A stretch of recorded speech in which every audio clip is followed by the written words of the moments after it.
Hi, I'm Steve Pond from TheWrap. We are here at Old Town Cellars in Park City at TheWrap's Sundance Film Festival studio with Zoe Lister-Jones and Adam Pally from Band-Aid.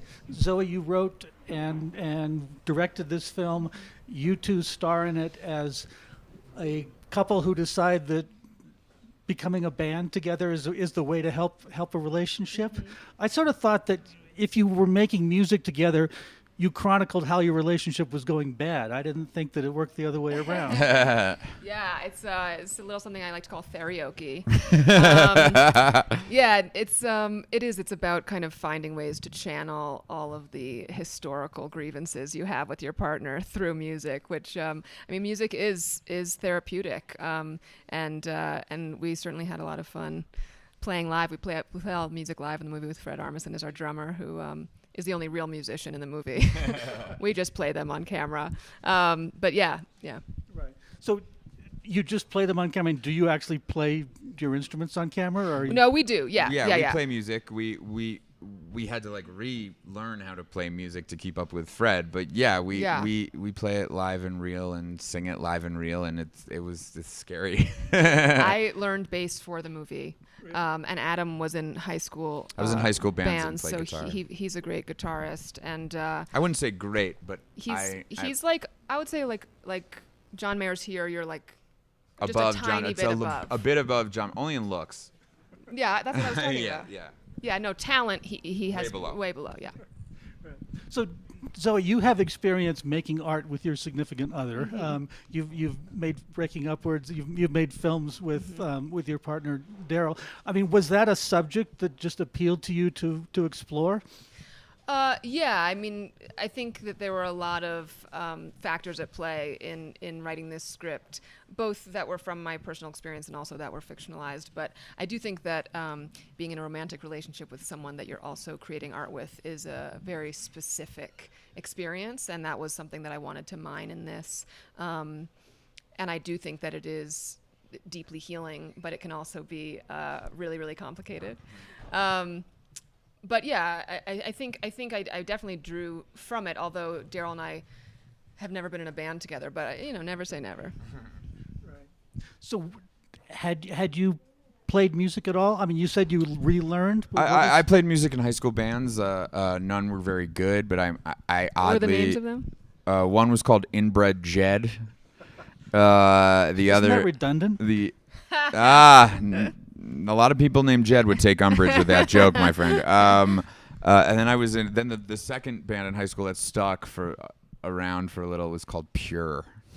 I was at high school in the '90s, so that's kind of where my guitar playing stops. So I can play you every song off Siamese Dream, but I can't play you anything else. Got a little DMB in you too. I got a little Dave Matthews Band in me, but that's just because I'm a Jew. So you have a thriving career on several fronts on TV, and I mean, what made you want to take the time to actually write and direct and make this movie? Yeah, I mean, I had been writing and producing and acting in films, as you mentioned, with Daryl for many years, and it just felt like the right moment for me to step out on my own and finally direct something. And I was because we had been writing for many years and had kind of also entered into the studio system with some gigs and some rewrites. I think the creative process kind of took on a new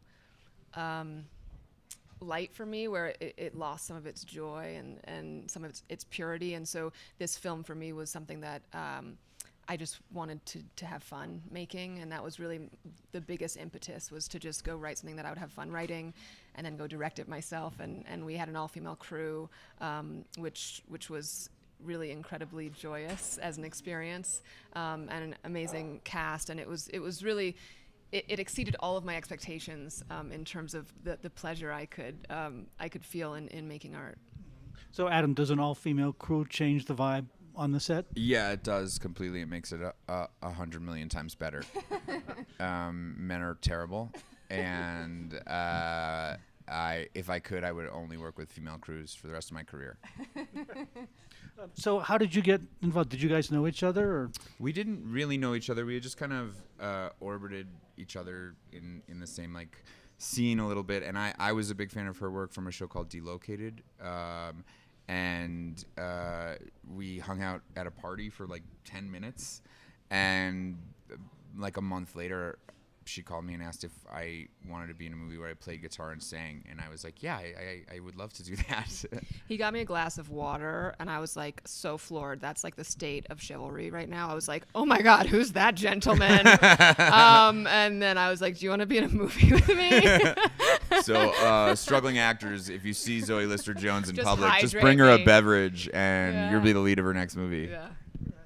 So when you're going from meeting at a party and passing a glass of water to portraying a longtime couple on screen, what did you? I mean, did you guys do improv? Did you rehearse for a while? How did you create the dynamic? I think I don't know. I think sometimes you can just tell with people who you're going to kind of get on with. And we went out for coffee a couple times and then would just meet at her house at her kitchen table and talk and go through the script. And it just kind of was, I think that vibe was there from the moment we met. So, and it wasn't forced at all. It wasn't like we were put into a situation together and had to make the best of it. So I think that those are kind of the best ways to do it. I'm sure we're from like the same shtetl, you know? Yeah. It's like it's in our blood. But also, I do think that we had to rehearse as just the two of us, and singing and playing music together is a pretty intimate experience, and one that I've never had with anyone before in that kind of scenario. And I do think that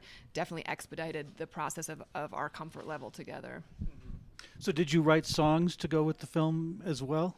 Yeah, I wrote, there's 8 original songs in the film. I wrote all the lyrics to them and co-wrote the music with a friend of mine, Kyle Forrester.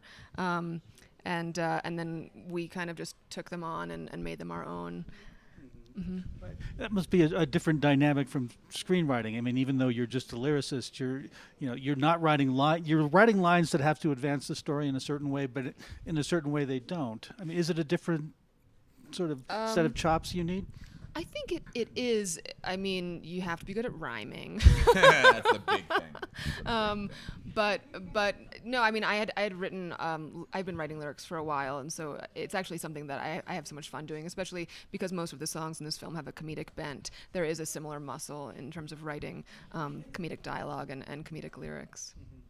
Well, best of luck with the film. Thank I can't you wait so to see it, much. and Thank you so thanks much. for coming to visit. Thank you for Thanks having for us. having us.